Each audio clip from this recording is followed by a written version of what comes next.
So here we are, another episode of the Milk Room Podcast. Thank you everybody for tuning in.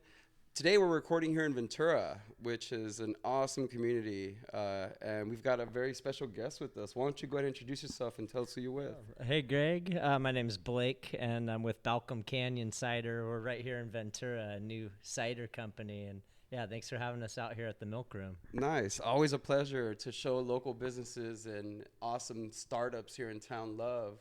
So you bring some stuff for us today, or? Oh, yeah, I got a couple of our flagship ciders. We got the first one we ever came out with. This is the hibiscus dry ale. This one's got a little bit of Centennial hops in there, 100% apple juice ferment, and we put a little bit of hibiscus flowers and 6% alcohol. Nice. A little bit lower than standard cider's about 7%. But we're all over on the range of ABVs. We go from 8.4% down to 4.3%. Sometimes you want something heavy, sometimes you want something light. So you guys are just covering it all, right? Yeah. This other one I brought's the Gateway Session cider, 4.3%. We fermented these with a dry English ale yeast, beer yeast. So they're gluten-free still. They 100% apple juice ferments, like I said, but used a beer yeast on them to give them subtle beer notes, sort of like beer cider hybrids. Wait, your packaging is really cool. Oh, thanks. Yeah. One of our friends, Liz, one of my partners, went to school with, and she designed them. She's doing tattoos out in LA, and she's a graphic design artist, and she did a killer job on these labels. Shout out to Liz. So I see the cow is a part of your logo, right? Yeah. What inspired that? We wanted to go for farm vibes, and our artist, artist is actually Ashley. Cheers. Here, for you. Oh, thank you. Yeah, we're cracking open the hibiscus right now. Chris, you want one? Cheers. Cheers, man. We've got Chris in the building. Yeah. So, cheers. Cheers. You're talking to the mic, though. Yeah, so we had Ashley, our artist, draw up a bunch of different farm animals. She, drew a horse, a cow, a pig, and we gravitated toward the cow. Just a lot of cows in California out here, and on Balcom Canyon Road, we'd always see one cow hanging out on the hills over there. So we were like, oh man, that's our one cow. That's the mascot for this cool. company. We started home brewing out in right underneath Balcom Canyon on South Mountain Road. Started as a small sort of thing and a pipeline dream, so to say, and slowly started getting more popular. And out on Balcom Canyon Road, it's kind of in the middle of nowhere, in the middle of the country. So we were like, shoot, we have to move out to the city in Ventura and open up a cidery out there. Otherwise, we're not going to get any customers out here. So we went from moonshiners to how do we run this legit, or? Yeah, Nice. pretty much. Yeah. We started a long time ago with other sorts of ferments before we ever wanted to make it professional. But the first fruit ferment we did was up in Oregon. We had like 100 pounds of blackberries that we picked one year. They were just growing everywhere in our backyard, and we didn't know what to do with them, so we turned them into blackberry wine, which at the time I thought was blackberry cider, but cider is specific to apple fermentation. So if you're fermenting apples, then that's cider, but if you're fermenting blackberries, then that's blackberry wine, blackberry bramble. There's other words for it, but Where do you source your apples? we get our apples from Yakima Valley, Washington, Okay. up in southern Washington, right by the Columbia River. Just where they grow the best apples every year. They're consistently tasty apples. We're getting a little dry spells down here in California, which are hard for the crops, but we try to keep a consistent blend. and we're able to get that every year with Yakima Valley apples. Nice. So Yeah. this got the hibiscus in it. Like, what goes into a drink like this? Like, what's the Yeah. process on this? Yeah. So, yeah, 100% apple juice ferment with the dry English ale yeast. And then that takes a few weeks. Primary fermentation takes about a week, and then you want to do a little bit of secondary fermentation. And then we'll cold crash it like beer and put it into a tank and drop it down to about 33 degrees. And all the yeast and sediment will sort of drop to the bottom. Not all of it, but most of it. And then after that, we rack it into another tank, and that we rack it into our bright tank, keep it cool, and then carbonate it. And then that gives it. You have to get it down to like below 55 degrees. Like we try to get to about 35 degrees when we carbonate. What's the process been like to take this to a legitimate business where now you have people that carry your product, right? And you're talking to distributors or Yeah, totally. So what was that initial process like? Like It the was formalities of it, right? I would imagine. Yeah. So I was bartending before COVID and sort of doing this on the side as a hobby, making cider, and we were like, oh, maybe we should start a business out of it, but it was never really a real business until just a few months before COVID.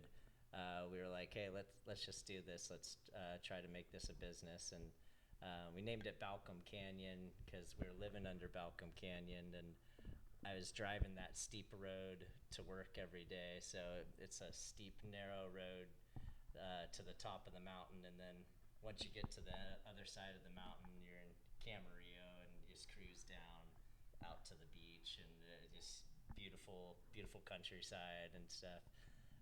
But sort of named it Balcom Canyon as an unattainable goal, just because I don't come from a wealthy background, don't come from rich parents or fifth generation winemakers or so. Not I was a bartender before this, and it's like I don't think it's possible. You need like millions of dollars to start a brewery.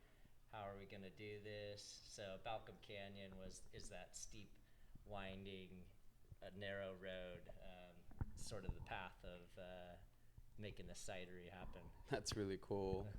Yeah, so you keep referencing we. You've been able to build a team around what you're up to? Yeah, so initially Liz is my partner. She's helped me start Balcom Canyon Cider, and she's been around the last few years doing mostly accounting and licensings, all the sort of back of the house stuff. And then it was always sort of my dream to make the cidery and bigger. So I went full time into the cidery and been making all the sales and making all the cider. And we're finally getting to the point where we're selling faster than I can produce. So now we're starting to build out a company and get some partners, and we're gonna get some brewery help as well. But we just got a partner named Christian who's doing some director of sales for us. So he's gonna take on a lot of the sales, which will allow me to be back at the cidery making more cider. So right now I'm doing half and half, out on the road doing sales, then half back at the cidery. But I can't keep up with all the spots that are ordering right now, which is nice to have. Right. You're the true definition of an entrepreneur, my friend. Thanks. Like to take this from like a hobby to like a full-grown business where people start to rally around your business to support what you're up to and continue to grow this dream out. Like, where do you see yourself like 5 summers out? 5 summers out, it's hard to say, but ideally we'd like to have a tasting room in Ventura first, or Ojai, somewhere in Ventura County, and then following that, a tasting room in northern LA, some part of LA, and then one up in Sacramento as well. And we're in the works of getting a distributor that's gonna distribute our product from Los Angeles down to San Diego. Because currently we're still self-distributing in Los Angeles. We have a distributor that handles Ventura County, Santa Barbara County, and San Luis Obispo County, and they've been great so far. But we're trying to get more distribution channels to different footprints of California. Nice. So where do thirsty people like me find this here in Ventura, or just where can people find your product? So at the beginning of COVID, all the bars and restaurants shut down. So we were originally going to all the liquor stores and bottled all of our product up. We were originally going to sell it in kegs, but we switched over to bottling and went to all the liquor stores. And we have quite a presence in the local liquor stores, Santa Cruz Market, Meta Market, Asian American Market here in Ventura, to name a few. And then now we're starting to pick up a lot of restaurants and bars. Barrel House 101 always has about 2 of our ciders on draft, and Fluid State likes to rotate. They rotate their drafts a lot, but they'll have us on every couple months up there. Paradise Pantry over here on Main Street also carries a couple of our products. They carry our Saison Cider over there. It's a nice mead cider we made with Ojai Orange Blossom Honey and cider combo with a Belgian Saison yeast. Then Ojai Beverage Company is a good one to shout out. They've carried us from the beginning, and they have all of our products available there at OBC. And directly from us at Balcom Canyon Cider, we sell all our cider selection over there as well. So people can come visit you somewhere? They can, yeah. We're actually setting up a storefront now that I'm going to be at the cidery all the time. I'll be able to be around to sell cider as well while I'm making it. So Christian will be out on the road helping us with sales, and then I'll be able to stick around at the cidery. Because before I was out on the road half the time, so I wasn't able to set up shop. But yeah, we're finally going to have a little shop at our cidery now. Nice. Next coming weeks or so. Nice. Yeah. So Ventura it's been a really supportive community, right? Like, what a beautiful place to bring an idea or a business to life. Absolutely, yeah. And all the breweries around, we've been getting a lot of local help from all the wineries and breweries, whether it's letting us borrow a tank or letting us borrow a canning line or something like that. Everybody's really helpful and helping each other out. That's so nice, cool to be able to, again, like, land in a city like this. Are you from here originally, or where are you from?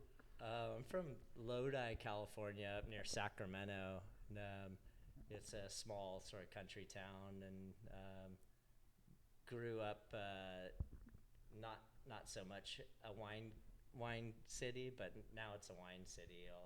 Last 15, 20 years with the Bay Area developing, it became sort of second to Napa for sourcing a lot of Cabernets and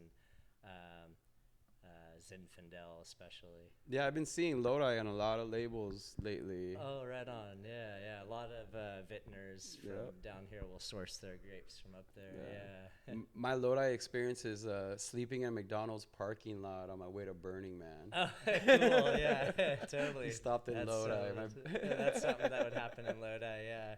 There's an old CCR song, Creedence Clearwater.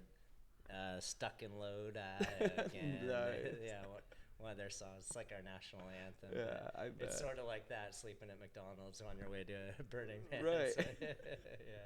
So you could, like, the move is to just continue to grow what you're up to, right?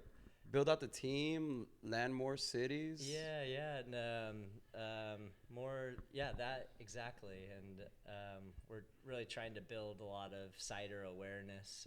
So there's a huge misconception on what cider is. A lot of people will think it's seltzer or kombucha, but cider's made from 100% apple juice, like wine's made from 100% grape juice. So apple cider is technically apple wine. We have a winery license to ferment the fruit. Seltzers and kombuchas are fermented cane sugar, so they'll just mix cane sugar with water and then they'll ferment it. So ours is made from real food products that we're trying to, grow awareness about. So ciders in the past have been pretty sweet, Martinelli's and Angry Orchard and stuff like that. So a lot of people will think that apple cider is sweet, but you could ferment it as dry as you want to, just like wine. So the apple juice itself is actually only about half as sweet as grape juice. It's about 14 bricks of sugar, and one brick is 1 milligram. Wait, one brick is 1 gram of sugar per 100 milliliters of solution. So 14 bricks of cider will naturally ferment to about 7.5% alcohol. And then grape juice is about 24 bricks. So it'll naturally ferment to about 14% if you ferment all the sugar out of the juice. Nice. And Washington's got enough apples for you? Yeah. They have I think consist of like 80 or 90% of the apples that are grown in this half of the United States. Yeah. Wow. So like any health benefits too? Because I drink apple juice daily. Like that's like my go-to drink at home. Oh, cool, man. So like, does it carry the same health benefits as apple juice, or does it lose it in the process? It carries a lot of the same health benefits for vitamin C, high in antioxidants and stuff like that. Similar benefits that you'll hear from wine as well. Definitely a healthier option than the malt liquor, seltzers and kombuchas and whatnot. It's also a monosaccharide. So it's sugars from fruit, so your body doesn't have to work as hard to break it down. A disaccharide are sugars from table sugar, cane sugar, and stuff, and your body has to use hydrolysis, this process called hydrolysis, to break apart the bond on the sugars. But apple juice, monosaccharide, easier to digest, which is easier when you're drinking alcohol. So this is going to replace that daily glass of wine drink that people have for health benefits. I think they're better off reaching for a can of this, right? Man, I'd like to say that, but I enjoy wine and all sorts of drinks, of course. I'd like to say that it's about half the ABV. So some people, like a small glass of wine or whatnot with dinner, but this is about the same ABV as a lot of craft beers and stuff too. What's delicious? It's unlike any other cider I've drank before, and I was like a Martinelli's. Like that was my experience with cider, cider before, totally. But this is beautiful. Oh, thank you, yeah. Cheers. Cheers, I appreciate it. Thank you, Greg. So, what are some of the things you enjoy doing, like when you're not working? I know as entrepreneurs I'm working all the time right now, to be honest, and that I have lots of hobbies that I used to enjoy doing. I haven't been able to enjoy them the last couple of years probably, but I've always been big in music and playing instruments, jamming out on guitar, drums, or bass, or what have you. And, well, we might have to drag you up on a stage soon, right? Get a music festival going or something. I'm no good, but I like to do outdoor activities, bike and surf or whatnot. Yeah. But, what's your go-to food spot out here? At everything, not really good at anything. Right, I can feel that. Same here. I can identify. So, what are some of your go-to like food spots out here? Man, go-to food spots. I really like the what's this seafood spot right around the corner from here? Not Lure, but it's called. But man, slipping right now. It'll come to us. Oh well, yeah. But it's I literally think there's, around the corner from Milk Room Ventura. A beautiful seafood spot. oh man, what is it? Jeez Louise. I want to say Barracuda, but that's in San Francisco. It's something like that though. But yeah, for food, there's a lot of good Thai food out here. I've been getting a lot of good Vietnamese like banh mi and pho from some spots, and yeah, a lot of good pizzas too, with all these breweries. You know, like So who's serving the best slice out here? the best slice, man.